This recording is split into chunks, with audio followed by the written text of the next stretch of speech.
আমি আফসানা। আমি এই বালডাঙ্গা গ্রামের মেয়ে না। আমি এখানে আসছি আমার ফুপু বাড়িতে। ওই যে নবাব সলিমুল্লাহ, উনি হইতেছে আমার ফুপাতো ভাই। আমার বাড়ি কুঞ্জনগরে, কিন্তু সেইখানে আবার দুই ছেলে আমার পেছনে লাগছে। একটা হইতেছে মদখোর আর একটা হইতেছে গাঞ্জাখোর। এই দুই মদ আর গাঞ্জা আমার পেছনে লাইগা লাগছে মারামারি। 4 জন আহত। এই ভয়ে আমার বাপ আমার এই গ্রামে রাইখা গেছে। এইখানে আইসাও শান্তি নাই, অলরেডি 2 জন আমার পেছনে লাগছে।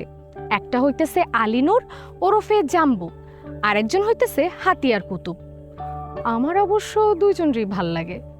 মানুষের কত রকমের শখ থাকে না, বাগান করা, বিড়াল পালা, বই পড়া।